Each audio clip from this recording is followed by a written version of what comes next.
Laptop കൂടെ ഒരു മെനയാവണില്ലല്ലോ സജി. എന്റെ ലാപ്ടോപ്പ് കണ്ടോ? പട്ടി എടുത്തോണ്ട് പോണാണ്ട് വായി നോക്കി കടിക്കാനും പിടിക്കാനും കിട്ടെടുത്തോണ്ട് ഓടിക്കോ. അരിയില്ലാത്തൊരു നാട്ടിൽ പച്ചക്കറി ഇല്ലാത്തൊരു നാട്ടിൽ കമ്പ്യൂട്ടർ എന്തിനു തിന്നാനോ? Go back computer go. America എന്നൊരു നാട്ടിൽ ബിൽ ഗേറ്റ്സ് എന്നൊരു മൂടൻ പടച്ചു വിട്ടൊരു യന്ത്രം നമ്മെ അടിമകളാക്കും തന്ത്രം. Go back computer go back.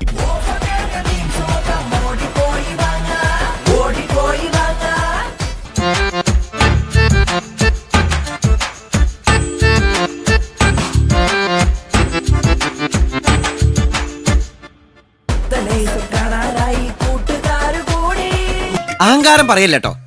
അതിന്റെ കുറച്ച് ഭാഗങ്ങൾ കണ്ടിട്ട് ഹോ എനിക്ക് എന്നോട് തന്നെ ബഹുമാനം തോന്നിട്ട് ഞാൻ കുറച്ചേരം എഴുന്നേറ്റ് നിന്നു.